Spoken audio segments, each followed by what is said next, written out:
میں نے آنکھیں بند کر کے درمیان میں سے قرآن کو کھولا اور سورہ حج کی پہلی آیت پڑھنے کو ملی جو کچھ اس طرح. Hi guys welcome back to my channel this is Reactopedia اور آج ہم ایک ایسا ویڈیو دیکھنے والے ہیں where we will be watching ایک ایسے انسان کی سٹوری جو شاید اس امید سے اسلام کے پیچھے ریسرچ کرنے کے لیے بیٹھ گیا تھا ود این انٹینشن کہ وہ اس کے اندر کوئی غلطی کوئی فلا نکال لے گا. لیکن جب وہ اس چیز کے بارے میں جاننے بیٹھا سمجھنے بیٹھا غلطیاں نکالنے کے لیے اس چیز کو پڑھنے بیٹھا ایسا کیا ہوا اس کا تھاٹ پروسیس چینج ہو گیا کہ کہاں وہ اس چیز کی غلطی نکالنے کے لیے اس چیز کو اٹھا کے پڑھنے بیٹھ گیا تھا اور کہاں at the end of the day غلطی نکالنے کی جگہ وہ اس چیز سے محبت کر بیٹھا اس چیز کی طرح اٹریکٹ ہونا شروع ہو گیا اور فائنلی کچھ ایک دن ایسا ہوا جس کی وجہ سے وہ اسلام کے اندر داخل ہو گیا. تو yes we will be watching a reverse story about a person جس نے اسٹارٹ کیا تھا ود این انٹینشن کہ وہ اس کے اندر غلطی نکالے گا but at the end of the day کچھ ایسا ہو جاتا ہے جس کی وجہ سے ہی turns to be a Muslim. So without wasting any further time let's get into the video and see what is there in the video.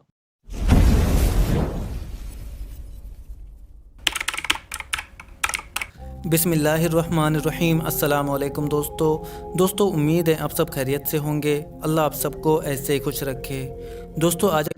بسم اللہ الرحمن الرحیم. السلام علیکم دوستو امید ہے آپ سب خیریت سے ہوں گے. اللہ آپ سب کو ایسے ہی خوش رکھے. دوستو آج ہم پھر سے حاضر ہیں آپ کے پاس ایک اور ریورٹ مسلم کی سٹوری کے ساتھ. دوستو آج کی جو ویڈیو ہے یہ بہت ہی زیادہ انٹرسٹنگ ہے کیونکہ آج کی جو سٹوری ہم آپ سے شیئر کرنے جا رہے ہیں یہ ایک ایسے شخص کی سٹوری ہے جنہوں نے اسلام پر ریسرچ کرنا شروع کیا تھا اسلام میں غلطی نکالنے کے لیے اور اپنی مسلم گرل فرینڈ کو یہ ثابت کرنے کے لیے کہ اسلام ایک جھوٹا مذہب ہے, اسلام میں کوئی سچائی نہیں ہے. لیکن پھر ان کے ساتھ کچھ ایسے معجزے ہوتے ہیں جس کی وجہ سے یہ اسلام سے اتنے متاثر ہو جاتے ہیں کہ اپنے جذباتوں پر قابو نہیں رکھ پاتے اور فوراً ہی اسلام کو قبول کر لیتے ہیں. تو دوستو زیادہ ٹائم نہ ویسٹ کرتے ہوئے اس ویڈیو کو شروع کرتے ہیں. عزیز بہن بھائیوں السلام علیکم ورحمۃ اللہ وبرکاتہ. میرا اسلامی نام طاہر ہے.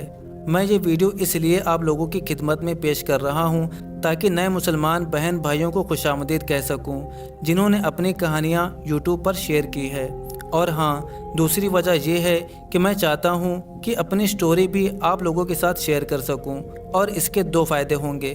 ایک تو نئے آنے والوں کی حوصلہ افزائی کے لیے وہ بھی اپنی سٹوری ہمارے ساتھ شیئر کر سکیں گے. اگر کوئی اسلام کے دائرے میں داخل ہونا چاہتا ہے تو ان کو اس بات کا حوصلہ ملے گا اور نیک کام میں وہ لوگ جلدی کریں گے اور اسلام کی خوبصورتی کو بھی ہمارے ساتھ شیئر کر سکیں گے. ابھی میں اپنی سٹوری ایسے بتاتا ہوں کہ میں کیسے مسلمان ہوا. جب میں چھوٹا تھا تو میرے والدین نے مجھے چرچ میں بپتسمہ دیا اور میں مکمل طور پر ایک کرسچن بن گیا اور اس طرح میں تقریباً 20 سال تک تباتر سے چرچ جایا کرتا تھا.